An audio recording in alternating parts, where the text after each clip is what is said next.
सब इस चैनल को ज़रूर सब्सक्राइब कर लें और बेल आइकन भी दबा दें ताकि हर नई वीडियो का नोटिफिकेशन सबसे पहले आप तक पहुंचे। आज की कहानी एक ऐसा खुशगवार इत्तेफाक है जो बिल्कुल हादसाती तौर पर पेश आया और मेरी ज़िंदगी का एक ऐसा वाक़या है जो आज भी याद करके दिल धक धक करने लगता है। इस दिन मेरा शौहर सुबह सवेरे अपने दोस्त की शादी में शिरकत के लिए एक हफ्ते के लिए बलूचिस्तान चला गया था। मैं खुद भी एक सहेली की छोटी बहन की मेहंदी की रस्म में शामिल होने की तैयारी कर रही थी।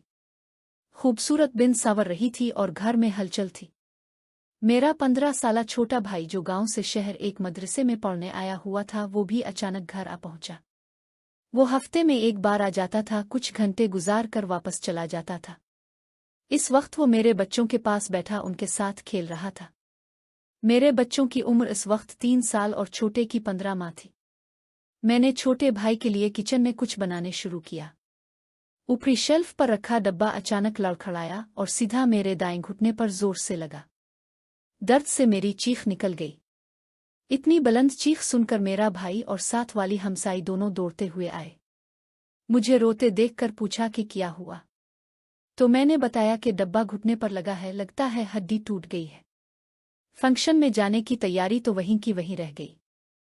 हमसाई ने मेरे बच्चों और घर का ख्याल रखा और मैं छोटे भाई के साथ बाजार में इस पहलवान के पास पहुंच गई जो टूटी हड्डियों को ठीक करता था। अच्छा हुआ कि हम वक्त पर पहुंच गए, वरना उसकी दुकान के वक्फे का वक्त शुरू होने वाला था। दुकान पर इस वक्त सिर्फ एक बूढ़ी औरत अपने हाथ की पट्टी करवा कर जा रही थी। इसने मुझे रोते देखा तो वजह पूछी। मैंने बताया तो वो मेरे कपड़ों को देखकर बोली, बेटी घुटने पर चोट है तो लाजमी है कि घुटने की मालिश भी होगी और पट्टी भी बांधी जाएगी, मगर तुम्हारी शलवार का पांचा इतना तंग है कि ये पिंडलियों के ऊपर भी नहीं जाएगा। घुटने तक तो दूर की बात है। पहलवान के कमरे में जाने से पहले अपना पाजामा तब्दील कर लो ताकि आसानी से ऊपर हो सके। मैंने कुछ न कहा तो वो खुद ही बोली कि अगर तुमने पाजामा फाड़ लिया तो बाजार से गुजर कर वापस जाने में बहुत शर्मिंदगी उठानी पड़ेगी। इस बूढ़ी औरत ने मुझे नई उलझन में डाल दिया था। इसी दौरान ड्रेसिंग रूम से एक जवान लड़की बाहर निकली। इसकी हथेली पर पट्टी बंधी थी। वो बूढ़ी औरत के साथ चली गई। थोड़ी देर बाद ड्रेसिंग रूम से तकरीबन 45 साल का एक सेहतमंद पहलवान निकला। मैंने पहले कभी किसी पहलवान से वास्ता नहीं पड़ा था और न ही इसे जानती थी। वो मेरी तरफ देखकर बोला, हाँ बीबी, तुम्हारा क्या मसला है? मैंने चोट के बारे में बताया। फिर वो मेरे छोटे भाई से पूछने लगा तो मैंने कहा कि ये मेरे साथ है। इसने दुकान के दरवाजे पर वक्फे का बोर्ड लगाकर दरवाज़ा बंद कर दिया और बोला, तुम पट्टी करवा कर इस छोटे दरवाजे से निकल जाना। फिर मुझे ड्रेसिंग रूम में आने को कहा। मेरे छोटे भाई ने मुझे सहारा देकर अंदर बिस्तर पर बिठा दिया। पहलवान ने भाई को बाहर ठहरने का कहा। वो बच्चा था, फौरन बाहर निकल गया। तब पहलवान मेरे करीब आया और बोला, बीबी, तुम्हारे घुटने पर चोट है, इसकी मालिश करनी होगी और फिर पट्टी भी बांधनी होगी।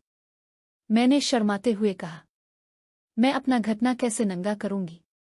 वो बोला, मैं तुम्हारी शलवार का पांचा फाड़ देता हूं। मुझे बूढ़ी औरत की बात याद आ गई और मैं फौरन बोली, नहीं, फिर बाजार से कैसे गुजरूंगी? वो बोला, अच्छा तो शलवार को नीचे की तरफ कर लो। एक गैर मर्द के सामने शलवार उतारते हुए मुझे बहुत शर्म आ रही थी, मगर मजबूरी थी। मैंने शलवार का इलास्टिक थोड़ा नीचे किया तो पहलवान ने इसे पकड़कर घुटने से काफी नीचे कर दिया और हाथ फेरते हुए हड्डी चेक करने लगा। कुछ देर बाद बोला, बीबी, शुक्र करो तुम्हारी हड्डी मजबूत है, मगर इस पर दबाव बहुत पड़ा है। इसने बताया कि हड्डी को सही जगह पर करने के लिए थोड़ा दर्द होगा। मैं डर गई, मगर सारी जिंदगी लंगड़ा कर चलना नहीं चाहती थी।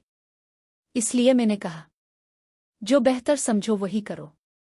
फिर इसने तेल की शीशी से घुटने पर तेल डाला और मालिश शुरू कर दी। जैसे ही इसने टांग सीधी की, दर्द से मैं बेइख्तियार उसकी टांगों को पकड़कर बैठ गई। वो आहिस्ता आहिस्ता मालिश करता रहा। कुछ देर बाद इसने घुटने को एक झटका दिया। दर्द से मैं बिलक उठी और मेरा हाथ अचानक फिसलकर उसके हसास हिस्से पर जा लगा।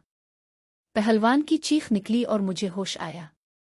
मैंने फौरन हाथ हटा लिया और शर्म से पानी पानी हो गई। मगर पहलवान ने नाराज होने के बजाय कहा, बीबी, ठीक है, ये हादसा था। फिर इसने एहतियात से मालिश मुकम्मल की और आखिर में घुटने पर पट्टी बांध दी। काम खत्म होने के बाद बोला, चंद दिन आराम करें, गर्म पानी की सकाई करें और वजन ना उठाएं। मैंने उठकर शलवार ऊपर करने की कोशिश की मगर पट्टी की वजह से पांचा ऊपर नहीं जा रहा था। पहलवान मुस्कुराया और बोला, फिक्र ना करें, मेरे पास एक पुरानी शलवार है, इसे पहनकर जा सकती है। इसने एक साफ सुथरी ढीली शलवार निकाली। मैंने पहन ली और भाई को बुलाया। हम रिक्शा लेकर घर आ गए। चंद दिन में मेरा घटना ठीक हो गया। बाद में मैं वो शलवार धोकर वापस करने गई तो पहलवान ने मुस्करा कर कहा, बीबी अब खैरियत है ना? मैंने सर झुकाकर कहा, जी अल्हम्दुलिल्लाह। इस दिन के बाद मैंने सीख लिया कि जिंदगी में कभी कभी ऐसे इत्तेफाक भी होते हैं जो हमें बहुत कुछ सिखा जाते हैं। दोस्तों, ये थी मेरी इस खुशगवार मगर खतरनाक इत्तेफाक की कहानी। आपको कैसी लगी? कमेंट में ज़रूर बताएं। अगर आपको भी ऐसी कोई कहानी मालूम हो तो शेयर करें, वीडियो को लाइक करें और चैनल को सब्सक्राइब करके बेल आइकन ज़रूर दबा दें। अगली कहानी में मुलाकात होगी। तब तक के लिए अल्लाह हाफिज़।